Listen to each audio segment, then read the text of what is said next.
하나님 말씀, 우리에게 주신 하나님 말씀은 성령 강림 절기 7번째 주일, 교회력에 따른 성서일과 사무엘하 6장, 시편 85편, 에베소서 1장, 마가복음 6장 본문입니다.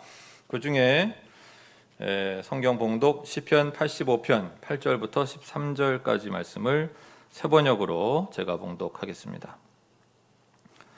하나님께서 무엇을 말씀하시든지 내가 듣겠습니다. 주님께서 우리에게 평화를 약속하실 것입니다. 주님께서는 주님의 백성, 주님의 성도들이 망령된 대로 돌아가지 않는다면 진정으로 평화를 주실 것입니다. 참으로 주님의 구원은 주님을 경외하는 사람에게 가까이 있으니 주님의 영광이 우리 땅에 깃들 것입니다. 사랑과 진실이 만나고 정의는 평화와 서로 입을 맞춘다. 진실이 땅에서 돋아나고 정의는 하늘에서 굽어본다. 주님께서 좋은 것을 내려주시니 우리의 땅은 열매를 맺는다. 정의가 주님 앞에 앞서가며 주님께서 가실 길을 닦을 것이다. 아멘. 네, 우리 최승원 목사님께서 하나님께서 무엇을 말씀하시든지라는 제목으로 말씀 전해 주실 텐데요. 목사님 말씀 통해 주시는 주님의 은총에 온 삶으로 화답하시는 복된 시간 되시기 바랍니다. 잠시 기도 드리시고 말씀 나누겠습니다. 참 좋으신 사랑의 하나님 감사합니다. 하나님, 우리를 사랑하시되 끝까지 사랑하셔서 코로나로 인하여 함께 한자리에 모일 수는 없지만 같은 마음으로 같은 시간에 하나님께 예배드릴 수 있게 도우시니 감사합니다. 이 모든 것이 주님의 은혜임을 고백합니다. 더욱더 주님께 가까이 가는 시간 되게 하여 주옵시고 우리를 사랑하신 주님을 더 깊이 기억하는 시간 되게 하여 주옵소서. 함께 말씀을 나눕니다. 전하는 자나 듣는 자나 동일한 은혜 가운데 있게 하여 주옵시고 듣고 깨달아 삶으로 살아내는 믿음의 사람 되게 하여 주옵소서. 감사드리며 모든 말씀 우리 주 예수 그리스도의 이름으로 기도하옵나이다. 아멘. 설교를 시작하면서 새삼 온라인으로 함께 하시는 성도님들을 이렇게 떠올려 보게 됐습니다. 비록 같은 공간에서 함께 예배 드릴 수는 없지만 각 가정에서 그리고 혹은 각자 있는 자리에서 몸과 마음을 정돈하셔서 TV나 컴퓨터에 집중하시고 혹은 스마트폰에 집중하시면서 예배 드리시는 그 성도님들의 모습을 이렇게 떠올려 보게 됐습니다. 사실 저는 코로나 상황 가운데에서도 은혜로 그렇게 온라인으로 예배드리지 않고 늘 현장에 와 있었거든요. 그렇게 생각해 보니까 성도님들의 예배가 참 귀하다는 생각이 새삼 들었습니다. 힘들고 어려운 상황이 한동안 계속 되겠지만 그리고 한동안 우리 서로의 얼굴을 자주 볼 수 없겠지만 우리 모두가 주님 안에서 하나임을 분명히 기억하며 주님의 은총 안에서 우리에게 주어진 믿음의 삶을 지속해가는 우리 모두가 되기를 간절히 소원합니다. 우리 온라인으로 모여 있지만 우리 그렇게 함께 고백해 보면 좋겠습니다. 그럼에도 불구하고 모든 것이 주님의 은혜입니다. 아멘.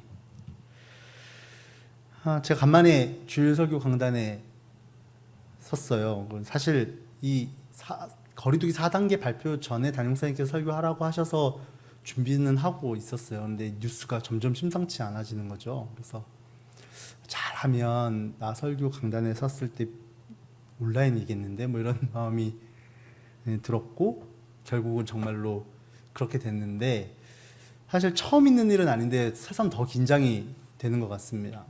지난 코로나 상황 가운데서도 카메라만 보면서 설교 꽤 많이 했는데도 오늘은 담임 목사님께서 옆에 계셔서 그런지 되게 더 많이 긴장되는 것 같고 시험 보는 것 같기도 하고 뭐 그런 마음이 듭니다.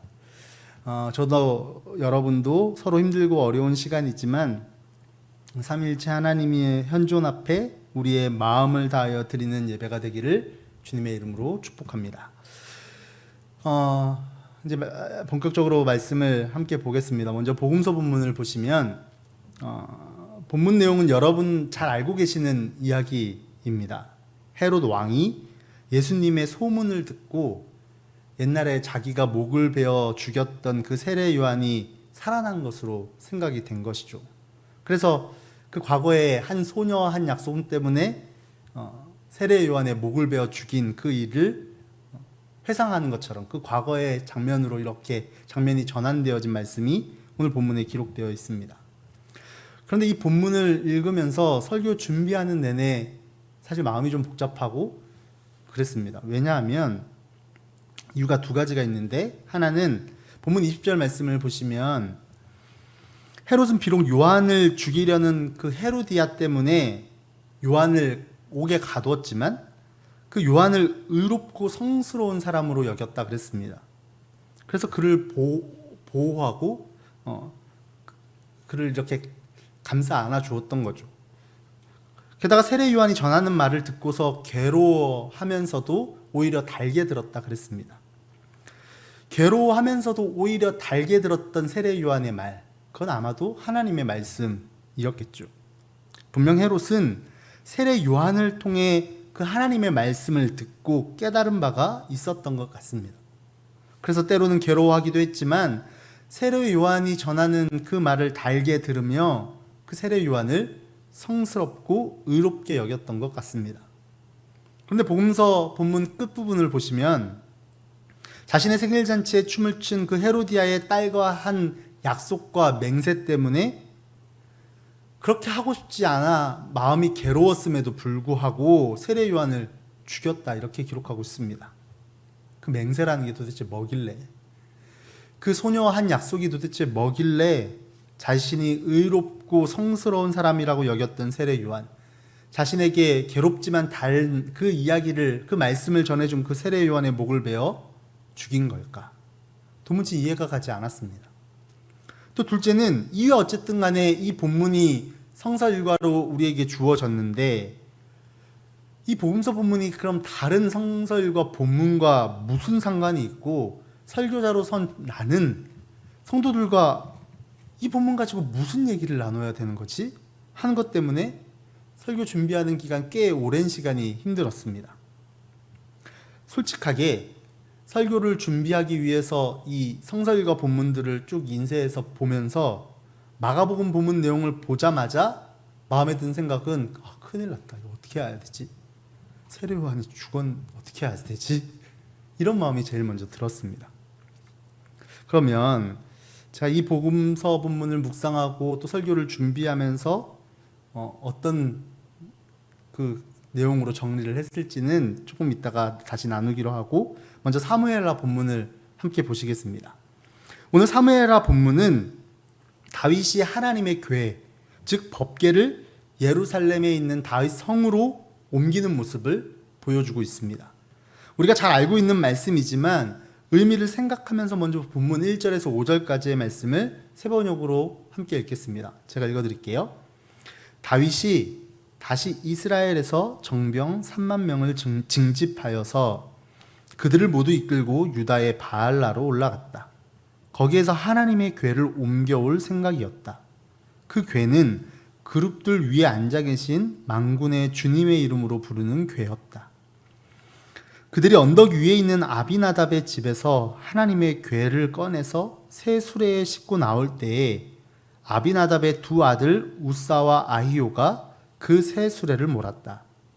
그들이 산에 있는 아비나답의 집에서 하나님의 궤를 싣고 나올 때에 아히오는 궤 앞에서 걸었고 다윗과 이스라엘의 모든 가문은 온 힘을 다하여서 잣나무로 만든 온갖 악기와 수금과 거문고를 타며 소구와 꽹과리와 심벌질을 치면서 주님 앞에서 기뻐하였다.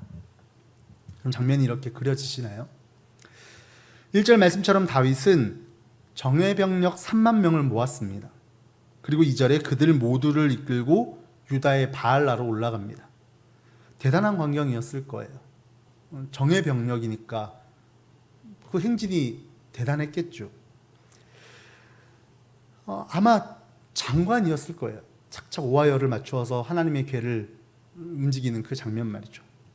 그리고 3절에 아비나답의 집에서 하나님의 궤를 꺼내서 새 수레에 싣고 우사와 아이오가 그 새 수레를 몰아갔습니다. 5절을 보시면 다윗과 이스라엘의 모든 가문은 온갖 악기를 연주하고 찬양하며 하나님의 궤가 실린 수레가 다윗성으로 옮겨가는 것을 기뻐했습니다. 이 모든 장면들을 떠올리면 너무나도 멋지게 계획된 법궤 송환식, 법궤 송환 축제 같은 모습이었을 거예요. 그런데 여러분 잘 알고 계신 것처럼 그 다음 말씀에 우사가 소가 뛰는 것 때문에 수레에서 떨어지는 법궤를 잡으려고 손을 댔고 그 자리에서 우사가 즉사합니다. 우리가 떠올렸던 그 장면의 현장에서 들리던 찬양 소리, 기쁨의 소리가 비명과 통곡의 소리로 바뀌었을 거예요. 오와 열을 맞추어서 착착착 걸어가던 그 정병 3만 명도 그 행렬이 막 어지럽혀지고 당황하는 기색이 역력했을 겁니다. 왜 갑자기 이런 일이 일어난 것일까? 우리가 자주 들었던 말씀이라 알고 계시겠지만 이 사건은 우사가 법궤에 손을 대기 전에 이미 법궤를 수레에 싣는 것부터가 문제가 있었습니다. 민수기 4장 15절을 보시면 진영을 떠날 때 아론과 그의 아들들이 성소와 성소의 모든 기구 덮는 일을 마치거든 고앗 자손들이 와서 맬 것이니라 그랬습니다. 고앗 자손들이 와서 메었어야 했어요. 그리고 그 다음에 성물은 만지지 말라 그들이 죽으리라 그렇게 말씀합니다. 하나님의 궤를 옮길 때에는 고앗 자손들이 메고 옮겼어야 했습니다. 어떻게 보면 굉장히 사소한 일 같아 보입니다. 그러나 어깨에 메고 옮기는 그 사소한 것을 지키지 않았기에 우사가 죽었습니다. 다윗은 자신의 왕권을 강화하기 위한 목적, 다시 말해 자신의 영광을 위하여 법궤를 이용하려 했기에 훌륭한 왕으로 칭송받게 될, 이렇게 높임받게 될 다윗 자기 자신의 함몰되어서 하나님의 말씀, 그 하나님의 방법을 사소한 것으로 여겼는지도 모릅니다. 성경에는 기록되어 있지 않지만 다윗의 마음이 그렇지 않았을까요? 어깨에 매는 것보다 화려한 수레에 싣는 것이 안전하고 멋있고 좋으니까 하나님께도 좋은 거 아니야? 이왕 법궤 옮겨오는데 하나님의 영광을 위해 군대 3만 명 동원해서 멋있으면, 그렇게 대단하면 하나님께서 좋은 일 아니야? 그러나 아무리 하나님의 영광을 위한다고 말한다 한들 이는 다윗 자신을 위한 교만한 일이었습니다. 이는 우사가 죽고 난 후에 다윗의 반응을 보면 잘 알 수 있죠. 사무엘하 6장 8절입니다. 주님께서 그렇게 급격히 우사를 벌하였으므로 다윗이 화를 내었다 그랬습니다. 다윗이 화를 내었습니다. 여러분 어디서 많이 보던 뉘앙스의 구절 아닙니까? 창세기 4장 5절입니다. 가인과 그가 바친 제물을 반기지 않으셨다. 그래서 가인은 화가 나서 얼굴빛이 달라졌다. 제사를 받지 않으신 하나님을 향한 가인도 화가 나서 얼굴빛이 달라졌다 그랬죠. 다윗도 그리고 가인도 하나님이 아닌 자기 자신이 한 일, 그리고 자기 자신이 누리게 된 영광에 함몰될 때 하나님의 일하심을 보고 분노했습니다. 내가 이렇게까지나 했는데, 내가 하나님을 위해서 이렇게 한 건데 어떻게 하나님께서 나에게 이러실 수 있는가 하는 거죠. 가인은 동생 앞에서 자신의 체면이 완전히 구겨졌습니다. 다윗은 정예병사 3만 명과 백성들 앞에서 왕으로서의 자신의 체면이 말할 수 없이 구겨졌습니다. 이런 마음 아니었을까요? 내가 열심히 길러서 수확한 제물로 제사를 드렸는데 어떻게 하나님 내 제사는 안 받고 동생 제사만 받을 수 있습니까? 다윗은 내가 하나님의 영광을 위하여 정병 3만 명을 모아서 화려한 수레의 법궤를 싣고 멋지게 예루살렘으로 돌아오는데 고작 법궤에 손댔다는 것 때문에, 고작 그 법궤를 어깨에 매지 않았다는 것 때문에 하나님께서 내게 이러실 수 있느냐는 거죠. 영광을 받을 나에게 집중하면 우리는 하나님의 뜻, 하나님의 말씀을 사소한 것으로 여기기가 쉽습니다. 하나님의 뜻과 이를 위한 하나님의 방법을 영광받을, 높임받을 나를 위한 도구나 소모품으로 여기기 쉽다는 거예요. 물론 겉으로는 그렇게 이야기하지 않죠. 이 모든 것이 하나님의 영광을 위해서라고 말하지만 솔직히 실상을 들여다보면 내 영광, 내 성공, 내 체면을 위한 욕심과 탐욕일 때가 많습니다. 그리고 그것은 깨닫게 하시는 주님의 일을 바라보며 분노함으로 드러나는 거죠. 어떻게 나에게 이럴 수 있냐는 거죠. 이처럼 내 것, 내 영광, 내 체면, 내 자존심에 함몰되는 것은 패망의 앞잡이, 바로 교만입니다. 다시 복음서로 돌아가 보겠습니다. 헤롯이 세례 요한을 죽이게 된 결정적인 이유가 무엇입니까? 자신이 그 한 소녀와 한 약속, 그 맹세를 어기고 싶지 않아서였습니다. 또 다른 이유가 있다면 사람들이 보고 있었기 때문이죠. 어찌 보면 좋아 보입니다. 소녀와 한 약속도 잘 지키는 사람, 그렇게 좋은 왕으로 보일 수 있는 그런 장면일 수도 있어요. 요즘 이렇게 저렇게 약속을 바꾸고 자기가 얘기한 것을 말 바꾸는 고위공직자들이나 여러 어른들의 모습들을 바라볼 때 약속 잘 지키는 왕의 모습이 그렇게 나쁘게만 보이지 않을 수도 있습니다. 그러나 내 명예와 내 체면과 내 맹세를 지키기 위해 치러야 할 대가가 타인의 생명이라면 전혀 다른 이야기가 됩니다. 마가복음 6장 26절은 헤롯의 모습을 이렇게 묘사합니다. 왕은 마음이 몹시 괴로웠지만 잘못된 걸 알았다는 거죠.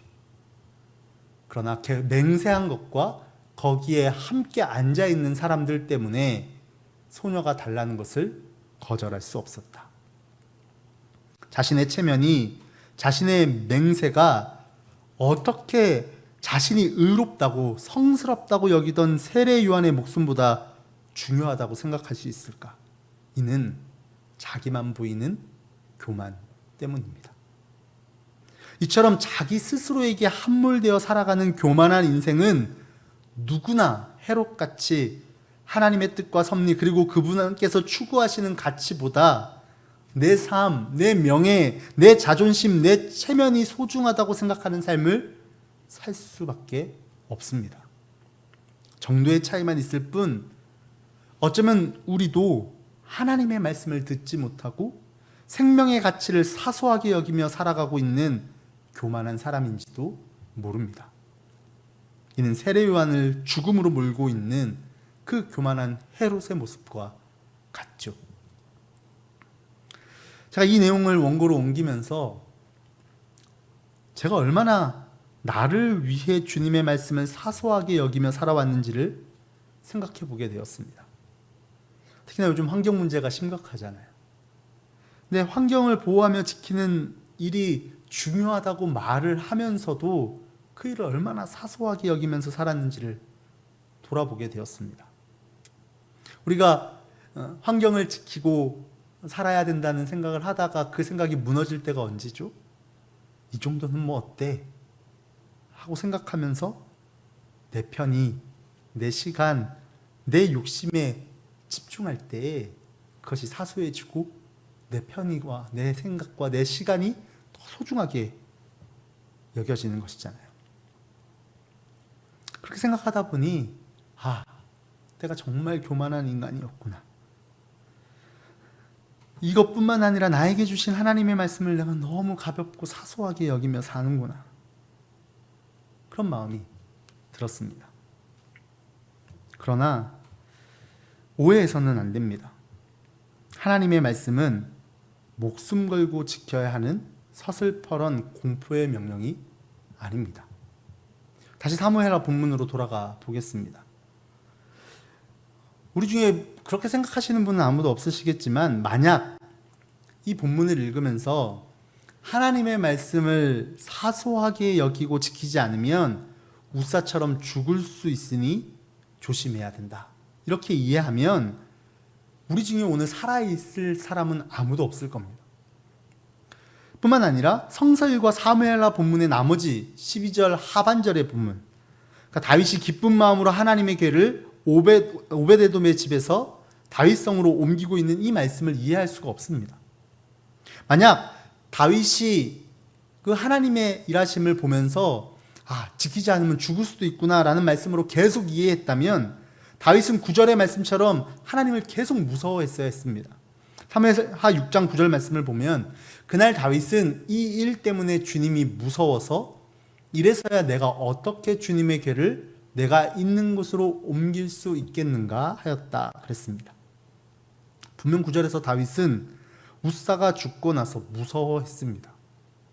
그렇다면 다윗은 무엇 때문에 그 무서운 마음에서 기쁜 마음으로 그리고 군대 3만 명을 거느리고 어깨에 힘이 잔뜩 들어가서 자신의 영광을 위하여서 법궤를 옮기던 모습에서 아내 미갈이 업신여길 만큼 모든 체면과 권위를 내려놓고 기쁘게 춤을 추며 법궤를 옮겨오는 모습으로 변할 수 있었을까? 12절 상반절 말씀을 함께 보겠습니다.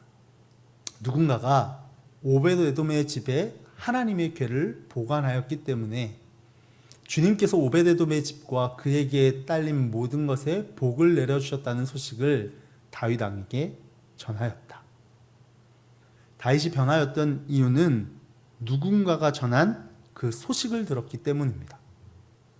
자신에게는 두렵고 무서운 존재였던 하나님의 궤가 죽음을 가져오는 징계가 아니라 하나님의 복임을 소식을 통해 알게 되었습니다.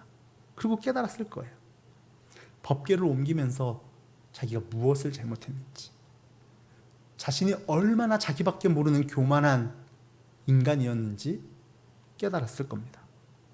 그러고 나니 그 법궤를 옮기는 축제가 달라졌어요. 축제는 똑같이 양쪽 다 축제 같아 보였는데 1절에서 5절의 축제의 주인공은 분명히 다윗이었는데 12절 하반절부터 이어지는 축제의 주인공은 누가 봐도 하나님이셨습니다. 사랑하는 성도 여러분, 하나님 그분은 복이십니다. 그리고 복 대신 하나님께서는 우리에게 가장 좋은 것을 내려주시어 우리를 복되게 하십니다. 여러분 아멘이십니까? 다만 우리가 복 대신 주님을 잊어버리고 다른 것으로 우리가 더욱 복된 존재로 살아갈 수 있다고 착각하는 것뿐이죠. 다윗이 정병 3만 명을 모아 거대한 대열을 이끌고 멋진 새 수레의 법궤를 실어 옮기는 것으로 자신을 더 빛나고 강하게 할 수 있다고 착각하며 하나님의 말씀을 사소하게 여긴 것처럼 우리도 그런 잘못을 범할 수 있다는 겁니다. 그래서 에베소서 본문에서 바울은 우리에게 분명하게 말씀합니다. 하나님께서 이미 우리에게 복을 주셨다고 말입니다. 에베소서 1장 3절입니다. 우리 주 예수 그리스도의 아버지이신 하나님을 찬양합시다. 하나님께서는 그리스도 안에서 하늘에 속한 온갖 신령한 복을 우리에게 주셨습니다. 아멘. 우리는 우리에게 하늘에 속한 신령한 복을 주시는 하나님께 예배드리며 주님께서 베푸시는 은총 안에서 그 복을 누리며 삽니다. 우리가 기억해야 하는 것은 하나님께서 그리스도 안에서 하늘에 속한 온갖 신령한 복을 주시는 분이라는 겁니다. 여기서 하늘에 속한 온갖 신령한 복이란 우리가 가늠하거나 예상할 수 있는 복이 아니라는 말씀입니다. 때문에 그 복을 받아 누리는 우리는 하나님 앞에서 철저하게 겸손해야 합니다. 우리가 알지 못하는 것 주시는 하나님이시잖아요. 그래서 하나님 앞에선 인간은 자신의 체면을 내세우는 사람이 될 수 없습니다. 더욱 철저히 자신을 낮추며 아무것도 아닌 우리를 택하시고 사랑하시는 하나님 앞에 겸손하게 나아가 그분의 은총을 구할 뿐인 거예요. 여러분 분명하게 기억하시기 바랍니다. 우리는 감히 하나님을 예측할 수 없습니다. 우리는 감히 하나님을 지휘할 수 없습니다. 또 우리는 감히 하나님을 평가할 수 없습니다. 그런 의미에서 우리의 예배는 하나님께서 우리의 참 하나님이 되시는 시간입니다. 그분의 임재와 그분의 현존 앞에 우리의 체면과 우리의 거칠애를 내려놓고 그분을 온전히 찬양하는 시간, 그 시간이 예배의 시간입니다. 마치 다윗이 복되신 하나님의 소식을 듣고 깨달아 자신의 모든 체면과 권위를 내려놓고 기뻐 춤을 추며 하나님의 궤를 옮겨왔던 것처럼 말입니다. 우리의 예배뿐만 아니라 우리의 삶이 그렇게 살아가는 삶의 예배가 되어야 할 줄로 믿습니다. 왜입니까? 하나님께서 우리에게 우리의 체면을, 우리의 교만함을 온전히 내어던지고 살아갈 수 있는 하늘의 온갖 신령한 복을 우리에게 주시는 분이시기 때문입니다. 놀라운 것은 하나님께서 이 복을 우리에게 주셨는데 우리가 뭘 잘해서 주신 게 아니에요. 우리가 뭘 잘했으니까 그에 대한 대가로 그 복을 주신 것이 아니라 이미 주셨다는 겁니다. 공평하신 하나님께서 우리 모두에게 각자의 삶의 자리에 가장 좋은 것을 이미 복으로 주셨다는 사실이에요. 다만 우리가 그 복을 깨닫지 못하고 누리지 못하는 것뿐입니다. 에베소서에서 바울은 하나님께서 우리를 창조 전에 택하시고 사랑하셨다고 말씀합니다. 하나님께서 우리를 거룩하고 흠이 없는 사람이 되게 하셨다고 말씀합니다. 우리가 아는 것처럼 세상은 눈에 보이는 모습을 보고 사람을 뽑습니다. 사람을 택하죠. 예쁘고 잘생겨서, 기술이 좋아서, 학력이 좋아서, 성품이 좋아서 그 밖에 여러 다른 스펙들을 가지고 사람을 택합니다. 그러나 하나님께서는 우리가 무엇을 하기도 전의 시간, 즉 창조 전에 우리를 택하셨습니다. 우리 모두는 이렇게 하나님께 택함받은 사람입니다. 어쩔 수 없이 다른 사람 다 선택하고 남은 이들을 불쌍해서 택한 것이 아니라 창조 전에 택하시고 사랑하셨습니다. 다만 우리가 우리에게 가장 좋은 것 주시는 하나님의 택하심을 믿고 신뢰하며 그분의 부르심에 응답하며 발맞추어 살아가는가 하는 것이 문제인 거죠. 다른 복 찾느라고 눈에 보이는 것에 이렇게 현혹되어 살아갈 때가 너무 많다는 겁니다. 아무리 택함받은 사람이라고 해도 다윗이 실수하는 것처럼 우리도 실수합니다.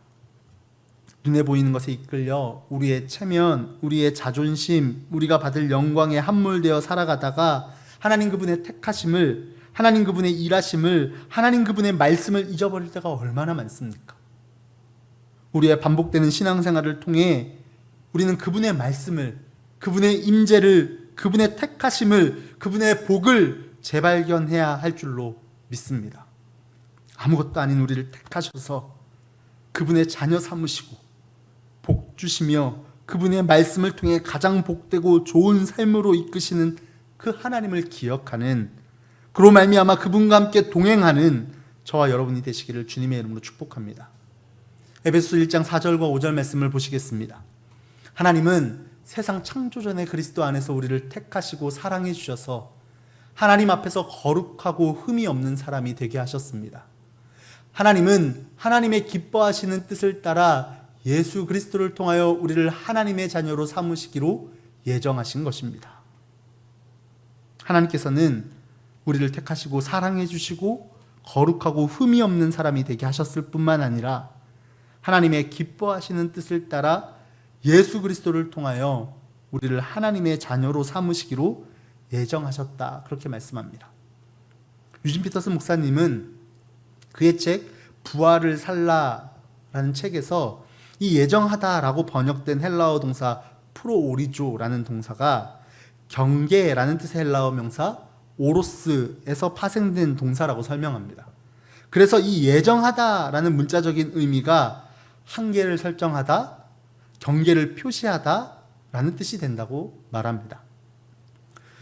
이 유진 피터슨 목사님이 설명하는 경계라는 의미로 주어진 예정함을 이렇게 설명하는데, 그러니까 경계선이 없는 인생은 끝도 없는 가능성 앞에 압도되어서 두려움 가운데 살게 된다는 거죠. 그래서 그 두려움 때문에 이것저것 막 보면서 살아가는 삶을 살게 된다는 거예요.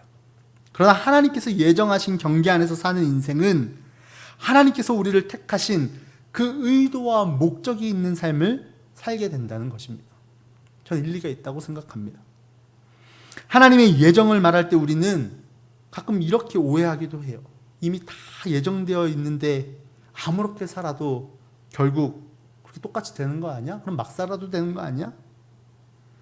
그러나 하나님의 예정은 하나님께서 목적을 가지고 우리를 택하시고 경계를 그어 주셨기에 우리의 선택이 막연하거나 추상적이지 않다는 말씀입니다. 하나님께서 우리에게 제시하신 길은 분명합니다.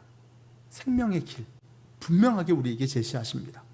그래서 그분을 신뢰하는 믿음을 가지고 그분께서 보이신 그 경계, 그 생명의 길을 따라 걷는 삶을 살며 그분께서 주시는 하늘에 속한 온갖 신령한 복을 누리며 사는 인생이 가장 복된 인생인 것입니다. 7절에서 9절 말씀을 믿음으로 함께 고백하기를 원합니다. 함께 있습니다. 우리는 이 아들 안에서 하나님의 풍성한 은혜를 따라 그의 피로 구속 곧 죄 용서를 받게 되었습니다. 하나님은 우리에게 모든 지혜와 총명을 넘치게 주셔서 그리스도 안에서 미리 세우신 하나님이 기뻐하시는 뜻을 따라 하나님의 신비한 뜻을 우리에게 알려주셨습니다. 아멘. 하나님께서 우리에게 이미 이런 복을 주셨습니다. 10절을 보시면 하나님의 계획은 때가 차면 하늘과 땅에 있는 모든 것을 그리스도 안에서 그분을 머리로 하여 통일시키는 것입니다. 우리는 더 이상 하나님과 세상 앞에서 체면을 내세우고 스펙을 쌓으며 경쟁하는 삶을 살지 않아도 됩니다.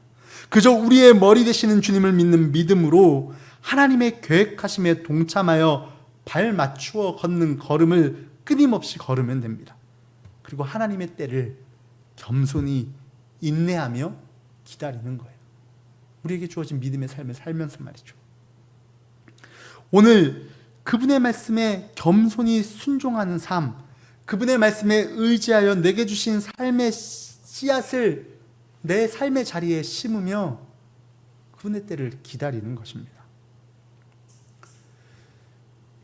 그렇게 살아야 된다는 생각이 들면 사실 조금 두려운 마음이 들기도 합니다. 어떻게 살으라는 거지? 힘든데. 여러분, 그러나 두려워하지 마십시오. 하나님께서는 여러분 혼자 열심히 그렇게 살면 받아주고 안 살면 안 받아주고 하시는 분이 아니십니다. 네 힘으로 잘 그렇게 살아서 나 있는 데까지 오면 내 자녀 삼아줄게 하시는 분이 아니시죠.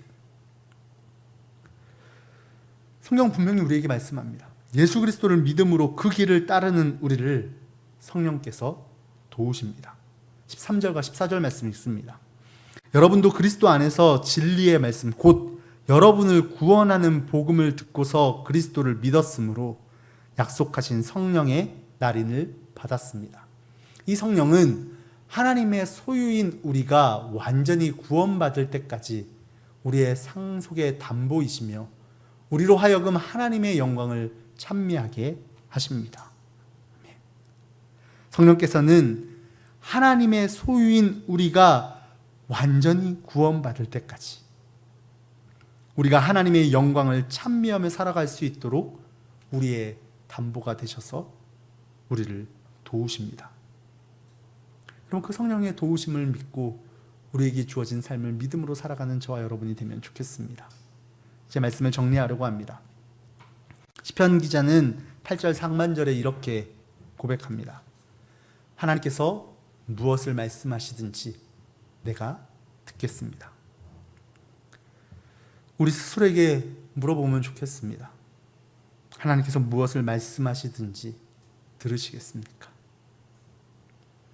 그것이 나의 체면을 깎아버려도, 그것이 보잘것없어 보이는 일일지라도, 혹은 가까운 사람에게 업신여김을 당하는 일일지라도 하나님의 말씀이라면 들으실 수 있겠습니까?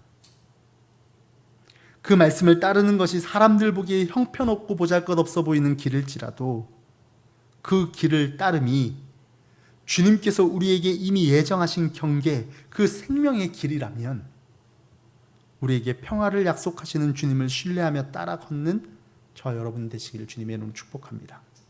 우리 8절 말씀을 다시 한번 같이 읽겠습니다. 하나님께서 무엇을 말씀하시든지 내가 듣겠습니다. 주님께서 우리에게 평화를 약속하실 것입니다. 주님께서는 주님의 백성, 주님의 성도들이 망령된 대로 돌아가지 않는다면 진정으로 평화를 주실 것입니다. 사랑하는 성도 여러분, 경계를 벗어나 망령된 대로 돌아가지 맙시다. 평화를 주시는 주님께서 우리의 가는 그 길에 함께 하십니다. 그리고 그렇게 그 길을 따라 걸을 때에 10절과 11절의 말씀이 우리의 삶의 실제가 될 줄로 믿습니다. 사랑과 진실이 만나고 정의는 평화와 서로 입을 맞춘다. 진실이 땅에서 돋아나고 정의는 하늘에서 굽어본다. 어떻게 이런 일이 가능합니까? 12절입니다. 주님께서 좋은 것을 내려주시기 때문입니다. 좋은 것 내려주시는 주님을 믿는 믿음으로, 그 겸손한 마음으로 그 좋은 것을 받아 우리의 삶의 땅에 심으며 살아가는 우리는 평화의 열매를 맺으며 살아가는 복된 인생인 줄로 믿습니다. 사랑하는 성도 여러분, 우리는 택하신 족속이요 왕같은 제사장들입니다. 우리는 모두 각자의 자리에서 공평하신 하나님께서 주신 가장 좋은 것을 이미 받은 복 있는 사람들입니다. 눈에 보이는 것에 마음을 빼앗기지 말고 우리에게 이미 좋은 것 주신 하나님, 하늘에 속한 신령한 복을 내려주시는 하나님을 신뢰하며 그분께서 무엇을 말씀하시든지 그 말씀을 신뢰하며 듣고 살아가며 그분이 예비하신 열매를 맺으며 살아가는 저와 여러분이 다 되시기를 주님의 이름으로 축복합니다. 시편 85편 8절 상반절 말씀을 함께 읽으며 말씀을 마무리합니다. 하나님께서 무엇을 말씀하시든지 내가 듣겠습니다. 아멘. 기도하겠습니다.